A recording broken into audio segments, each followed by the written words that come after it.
recorded this video on my phone and it's a lot of static in the background. I do apologize, and I hope that you guys can still hear me well.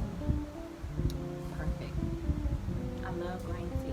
What's up, everybody? Welcome to my channel. I'm CrystalDivineQueen, and this is a life update. So much has been going on, so much has transpired, so much has changed since the last time I uploaded a video. My last video was in December 2020, and it is now the end of February 2021, and it's been even longer since I've done a life update. Most of 2020 consisted of me just uploading a lot of videos pertaining to pregnancy and childbirth, afterbirth, breastfeeding, and just my journey of becoming a doula. And it also consisted of something that will not be a part of this channel anymore, which was my lock journey. So let's get into it. I'm gonna go ahead and start with the most obvious change. My hair. I cut off my locks, and I told y'all in my last video on my lock journey that I was thinking about cutting my locks, and that was back in September.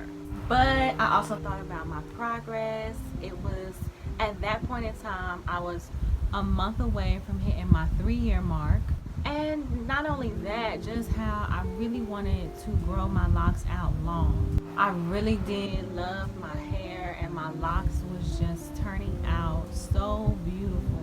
But still, I was having the urge to cut my locks.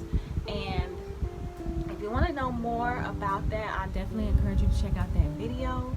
I actually did not cut my locks off until December. At the end of 2020, I literally felt the weight of every challenge, every struggle, every obstacle that I went through just right here on my shoulders. Not even on my shoulders, just like on my chest, on my throat. I couldn't breathe. Like, I was just suffocating, borderline depressed. I had so much going on. I don't even know how I was able to even put out content towards the end of November and the month of December. And so, without getting too personal or going too much into detail, I just remember a moment of looking in the mirror and just not liking the woman that I saw. And I just didn't want to be her anymore. I didn't want to be tied down into that box. So without any hesitation, I sat down on the floor and I cut my locks off. And y'all, I really thought that I was gonna be sad. And I remember I cut the first one and I was like, I didn't feel anything at all. So I just went to town, snip, snip, snip, snip, snip. I never felt sad. I never had that, oh my gosh, what am I gonna do? I didn't wake up the next day like, I cannot believe I just did that. I was tripping. No, none of that. I absolutely have no regrets, and I can truly, honestly say for me, it just lifted all of that weight I was telling y'all about off of me. Like, it was a beautiful and fulfilling release. And I actually did it a couple of days before the full moon, the last one of 2020, which was a very important full moon. A couple of days after, maybe like 2 or 3 days after I cut it, I did a full moon release ritual actually, and it included me actually burning my locks. I knew that I was never going to put those locks back in my hair, and I also did not want to keep that energy around, like just hold on to it. It was not keepsake material to me. So my locks are gone, y'all, and I entered into 2021 with a fresh start, definitely with new beginning energy, no regrets. I absolutely love and adore my hair when it was locked, but it was not set in stone for me. And who knows, maybe somewhere down the line I will have a second set of locks. Right now though, I am just enjoying being able to do my hair again and get, you know, cute little hairstyles like this. I had my locks for 3 years, and then I had natural hair for 6 years. So it's been almost 10 years since I've even had this type of hairstyle. And I like it, and I'm enjoying it. So that's that on that. Now let's move on to something a little bit more unpleasant. If you've been keeping up with my channel, then you know that I was pregnant I was expecting to have a baby, and not only that, I was planning on sharing that experience with you guys. I wanted to have an unassisted birth experience. I wanted to do unassisted prenatal care, and I wanted to have a home birth, because those are all the things that I believe in and everything that my Indigenous lifestyle is about. And so for me to have had the opportunity to actually do it myself and then share it with everyone, was very important for me. It was going to be a beautiful thing. It was going to really help normalize home birth and just being in control of yourself and not relying on anything outside of the body for any kind of validation. However, I am not pregnant anymore, and I am not going to give you guys a whole bunch of details as to what has happened or why I'm not pregnant anymore. For obvious reasons, I took down all of the videos that I had where I was talking about being pregnant and sharing it with my children and updates and things of that nature. I really wanted to just bring this up because I know I had a lot of subscribers that were supportive and really looking forward to witnessing and being brought along this journey. This is the official announcement that is just not going to happen, and it's very unfortunate. But the only thing I do want to say is that my decision to have unassisted prenatal care was not the cause or did not lead up to the reason why I'm not pregnant anymore. It would not have made a difference if I would have went to a doctor or not. And that was my absolute biggest fear coming back on the channel telling you guys this. I really didn't want any woman out there to get the impression that, well, if she would have just went to a doctor, she probably would still be pregnant now. That is completely not the case. As far as trying to get pregnant again, I do not have any plans of that. So we're kind of gonna have to just close this chapter and move on to a lighter note. Next thing I want to talk to you guys about is my second YouTube channel, Evolving Into Her. With everything that was occurring in 2020, I haven't really given that channel much attention. I haven't given it much intention or direction. And so I will be utilizing that channel a whole lot this year. And so if you are interested in getting to know me on a more personal level, deeper level, just my lifestyle habits, my thoughts, my opinions, the type of woman that I am outside of being your home birth doula, and just embark with me on a journey of evolution, because that is the path that I'm on right now. So if you're interested in things like shadow work, womb healing, womb care, relationships, life lessons, goals, things along that nature, then definitely click the link in the description box below and subscribe to my second YouTube channel, Evolving Into Her. Alright, now I want to give you guys an update on my journey of becoming a doula. First and foremost, if you are unfamiliar, definitely check out my playlist. It's called Becoming a Doula. I literally recorded from the very, very beginning my actual first steps to becoming a doula all the way up to where I am now. And I believe that playlist is like probably approaching 2 years. It's been a journey, and you might learn some things from it, so definitely check it out. I'll put that link in the description box below as well. My last video, I talked about establishing my own business, no longer seeking to become a certified doula and just being a trained home birth doula, having my first client. So I had my first client. It was a virtual birth experience. At least I provided my doula services to her virtually.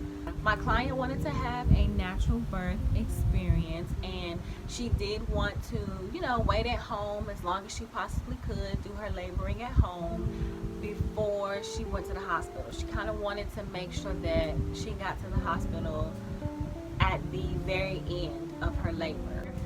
I am doing this video from a point of view of a doula. No, I do not plan on updating you on every single client I have, but this was my first doula client, and it was very monumental. And I think that for the other doulas out there that watch my channel, it's important for me to kind of share, because I get feedback from a lot of doulas that tell me, you know, that sometimes I mention things that they feel inside or they think, and they feel like no one can, you know, just relate to how they're feeling. So let's just start with the fact that I was giving my client my doula services virtually, and how I feel about that. I do not like virtually being a doula. I think it sucks, and maybe there are some other doulas out there who are way more experienced than me that can adapt to that way of being a doula better, but I much rather be there in the physical, be there in the present. I felt useless at times. I felt helpless. I felt like I didn't give her my 100%, and it was due to reasons that were out of my control. A lot of times during her contractions, I felt really redundant, you know, like I was just saying the same things over and over again. And it's not an easy thing to try to coach people. And another thing that I learned from having my client is that as a doula, with your knowledge and just being in the present moment, a lot of things come to you almost like an instinct or an urge. And when you're not there in the room, you're not feeling the energy and the vibrations, it is difficult. It's just hard to tap in. And not only that, just having to witness things and not physically be there present, you're literally on a phone or a screen. You're on the screen, and your presence is not felt the same as if you were there in the physical. You're also unable to really set the atmosphere, set the tone, put the mom first. Also, something else that sucks about being virtual is being tied to your phone or your screen for 12 plus hours. You're having to maintain control of your environment and your background. You have to make sure that you are not bothered. There's no distractions in the background. It's peaceful. You have to always constantly be present, because you never know when the mom or anyone in the family is going to call upon your name. So you are literally glued to a specific space that is quiet, where they can have your undivided attention, and to a phone. So that is very exhausting. So all of that pretty much sucks to me. I do not think I will be doing any more virtual births, but let's just hold that thought. Ultimately, the mom did do as she said she wanted to. She labored at home for as long as she could, and when she felt like she needed to go to the hospital, she went to the hospital. And once she got to the hospital, my role or part in her labor ended right then and there.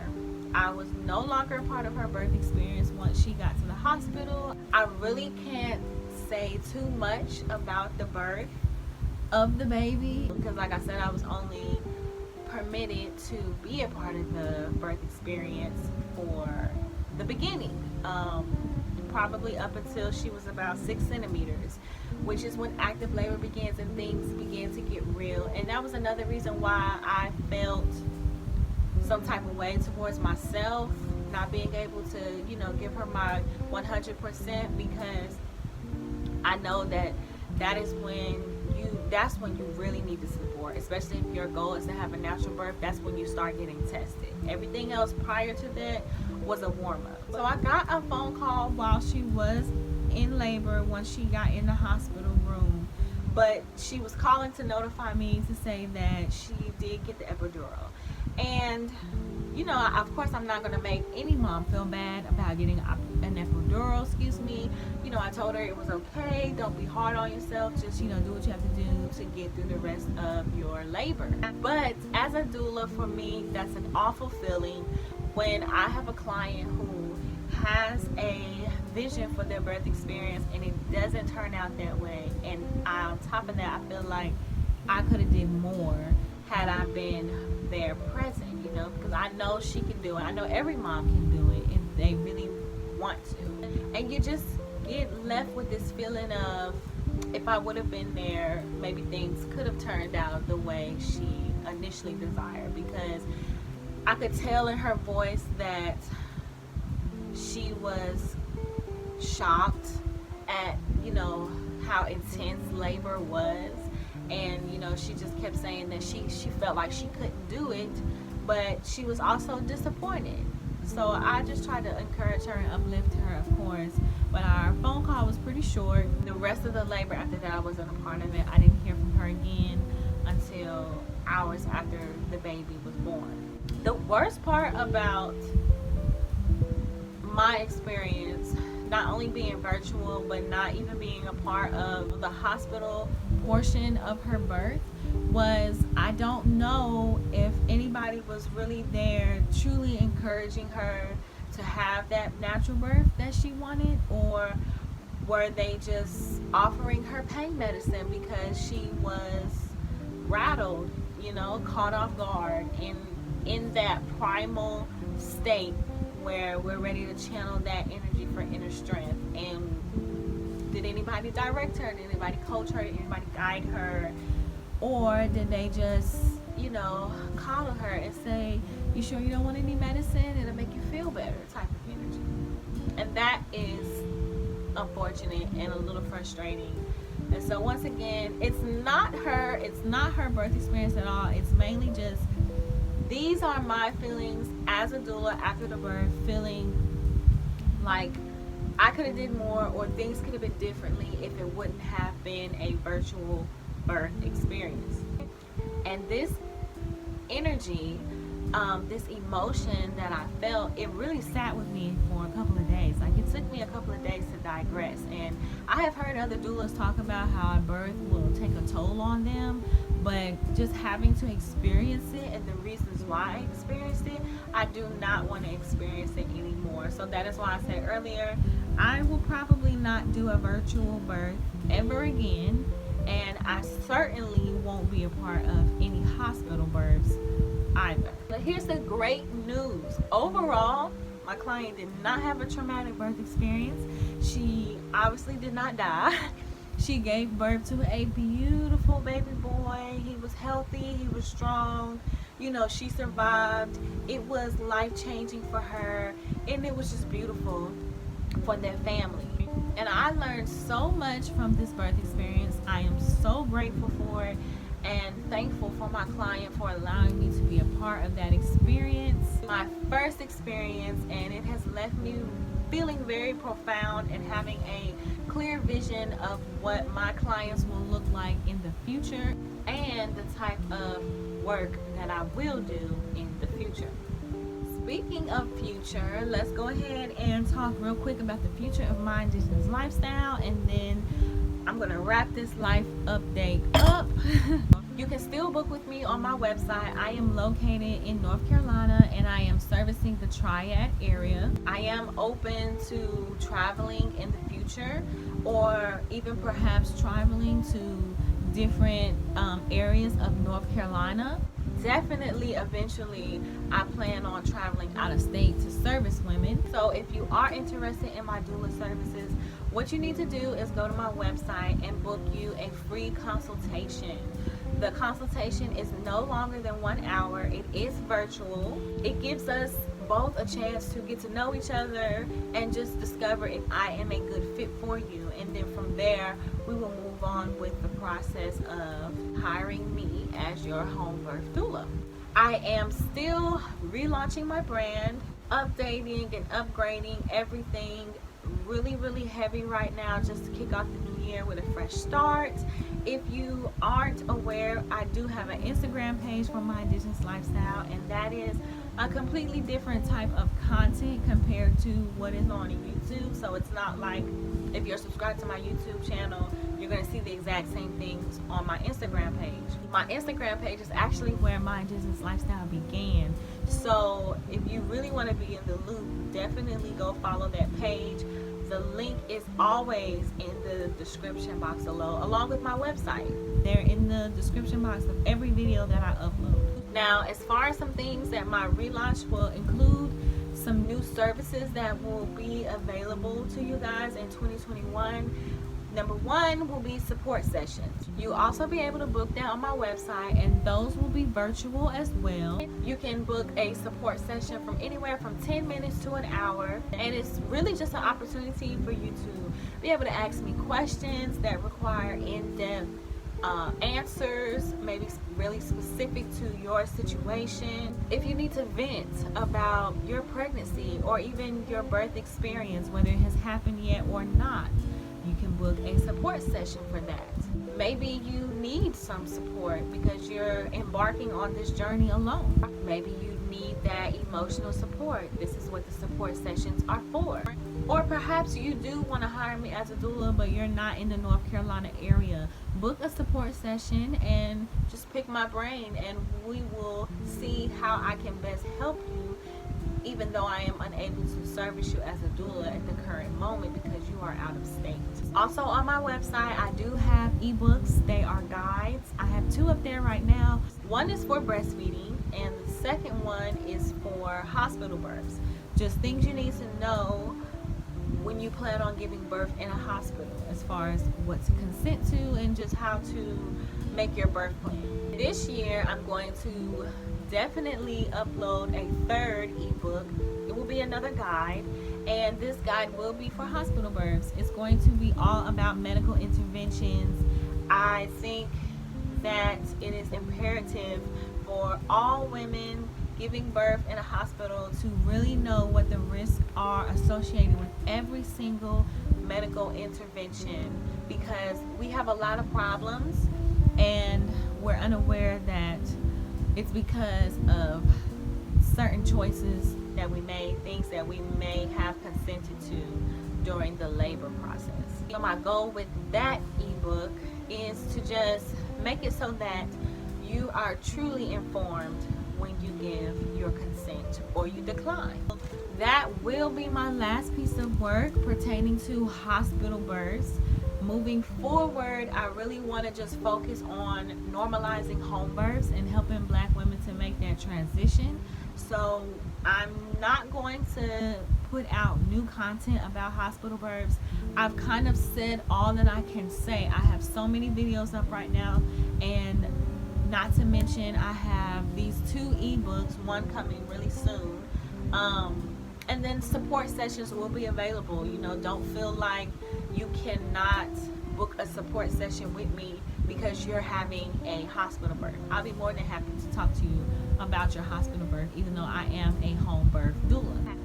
Lastly, coming this year, 2021, will be my postpartum packs. I have talked about this before on other videos, but really briefly, I am going to have postpartum packs available, one for mommy and also one for baby, which will just include a bunch of things, products that mommies need after they give birth during that postpartum phase, as well as baby needs after birth, the first weeks of their life. I wanted it to be available in January of 2021, but things kind of happened a different way. And not only that, I really want the quality of the postpartum packs to be on a certain level, so it's going to take me a little bit more time to get it where I would like for it to be, so that I can put it out there for you guys. But in the meantime, I just want you to be aware that it is coming, and it's definitely coming in 2021. And if you want to be one of the first people to know when they are available, then you need to click the link in the description box to my website and subscribe to my website. Become an email subscriber, because they find out before Instagram and they find out before YouTube. And it's kind of like a chain effect. Email subscribers find everything out first, YouTube finds everything out last, and Instagram is right there in the middle. Wow, this video turned out a little bit longer than I thought it was going to be, so let's wrap it up. That was my life update, you guys. I really missed you guys. I'm looking forward to getting back into the group and being consistent all 2021. So thank you for tuning into my video. Make sure you like, comment, and subscribe, and I will see you guys on the next video.